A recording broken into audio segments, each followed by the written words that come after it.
അവൾ എന്താ കരുതിയത്? വിഷ്ണുവർദ്ധൻ ചൂടുവെള്ളത്തിൽ വീണ പൂച്ചയാണെന്നോ? ജീവനിൽ കൊതിയില്ലാതെയുള്ള വരവാണ് ഭായ്, സൂക്ഷിക്കണം. ഏത് വിധത്തിലാണ് പ്രതികരിക്കുക എന്ന് പറയാൻ പറ്റില്ല. സൂക്ഷിക്കാം. ഒരു 7ാം കിട പെണ്ണിന്റെ വീരവാദം കേട്ട് വിഷ്ണുവർദ്ധൻ പേടിച്ചു വിറച്ച് പോയെന്ന് കരുതിയോ നീ?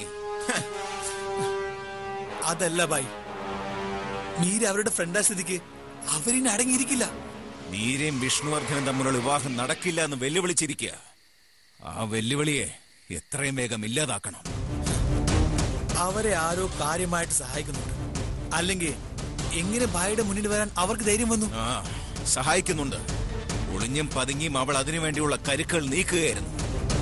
അതെ, വെളിച്ചത്ത് വരാൻ സമയമെടുത്തതും അതുകൊണ്ടാ. എത്ര സമയമെടുത്ത് ആലോചിച്ച് ഉറപ്പിച്ചിറങ്ങി തിരിച്ചതാണെങ്കിലും സമ്മതിക്കില്ല ഞാൻ. അവളെ ജയിക്കാൻ ഞാൻ സമ്മതിക്കില്ല. സമ്മതിക്കരുത്.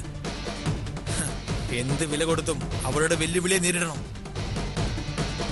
എത്രയും വേഗം വിവാഹം നടക്കണം. അതിനുള്ള ഏർപ്പാടുകൾ ചെയ്യണം. വർമ്മ കുറിച്ചു വെച്ച സ്ഥലവും തീയതി മാറ്റി തീരുമാനിച്ച സ്ഥിതിക്ക് ഇനി പുതിയൊരു ഡേറ്റ് കാണണം. ഒരു ഈച്ച പോലും അറിയാതെ വിവാഹം നടത്താനുള്ള ഏർപ്പാടുകൾ ചെയ്യാം. മീരയുടെ വീടിന് മുമ്പിലെ കാവൽ കുറെ കൂടി ശക്തമാക്കണം. ഒരു തലനാരിയുടെ പഴുത് കിട്ടിയാല് അവരവിടെ എത്തും. അതുണ്ടാവരുത്. അതുണ്ടാവാൻ അവസരം കൊടുക്കരുത്.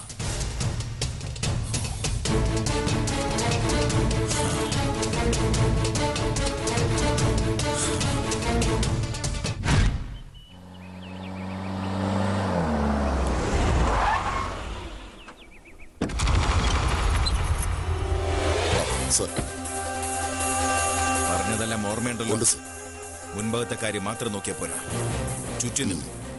ചുറ്റിനും നിന്റെ ശ്രദ്ധ വേണം. അറിയാം സർ, ഞാൻ നോക്കിക്കോളാം.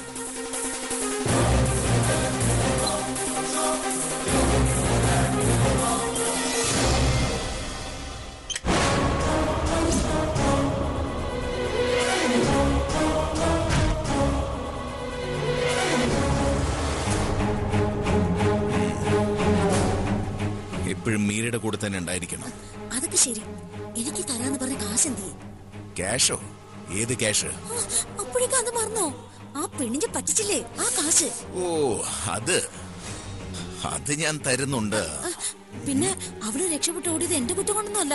ആ പേരും പറഞ്ഞ് കാശ് തരാതിരിക്കരുത്. എന്താ നിങ്ങൾ തമ്മിൽ എന്താ ഒരു കാശിന്റെ കണക്ക്? ചിത്രയ്ക്ക് പണ്ടൊരു ലോട്ടറി അടിച്ചിരുന്നില്ലേ? അതിന്റെ കാര്യം പറഞ്ഞു. ഓ, അന്ന് ബെൻസ് കാറിന്റെ വില ചോദിച്ച സംഭവം തന്നെ. കാശ് മുഴുവൻ ഞാൻ മുതലാക്കും വക്കീലേ. എന്താ വിഷ്ണു വന്ന കാലിൽ നിൽക്കുന്നേ? ഇരിക്കേ. It's okay. ഇന്നലത്തെ ആ സംഭവത്തിന് ശേഷം ഇവിടെ എല്ലാവരും വല്ലാതെ പേടിച്ചു പോയി. പേടിക്കാനോ? അതൊന്നും കാര്യാക്കാനില്ല. എന്നാലും ആദ്യമായിട്ടാ ഇങ്ങനൊരു സംഭവം. എന്തായാലും വന്നതൊരു പെണ്ണ. പെണ്ണോ? ഇവളിപ്പോഴും അത് തന്നെ പറഞ്ഞുകൊണ്ടിരിക്കുക. അബ്ബാസിന്റെ കണ്ണു മേടിച്ച് ഇതിന്റെ അകത്ത് കയറാൻ മാത്രം ധൈര്യം ഏത് പെണ്ണിനാ ഉള്ളത്?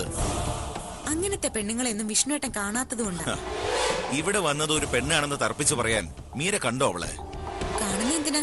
പേഴ്സണൽ സേഫ്റ്റിക്ക് വേണ്ടി സ്ത്രീകൾ ഉപയോഗിക്കുന്ന പെപ്പർ സ്പ്രേ ഉപയോഗിച്ചല്ലേ അവള് നമ്മുടെ സെക്യൂരിറ്റിയുടെ കയ്യിൽ നിന്ന് രക്ഷപ്പെട്ടതാ.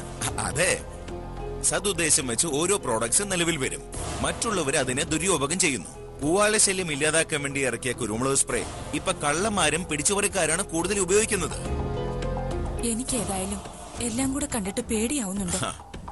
അമ്മ ഒന്നുകൊണ്ടും പേടിക്കണ്ട. ഞങ്ങളുടെ വിവാഹം കഴിയുന്നവരെ ശല്യമൊക്കെ ഉണ്ടാവൂ.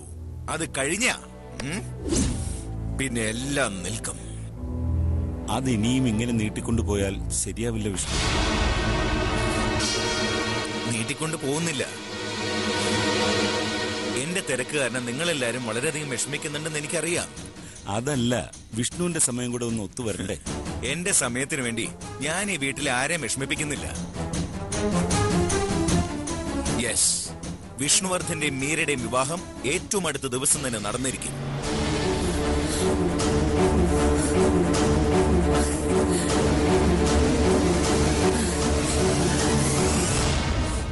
അല്ല, ഈ അടുത്ത ദിവസം എന്ന് പറയുമ്പോ നാളെ എങ്കിൽ നാളെ. നാളെയോ? തീയതിയും സ്ഥലവും ഞാൻ അറിയിക്കാം. അല്ല, അല്ല വിഷ്ണു, ഞാൻ കാരണം ആരും വിഷമിക്കാനോ പേടിക്കാനോ പാടില്ല. അതുകൊണ്ട് അടുത്ത ഏറ്റവും നല്ല മുഹൂർത്തത്തിൽ നമ്മളുടെ വിവാഹം.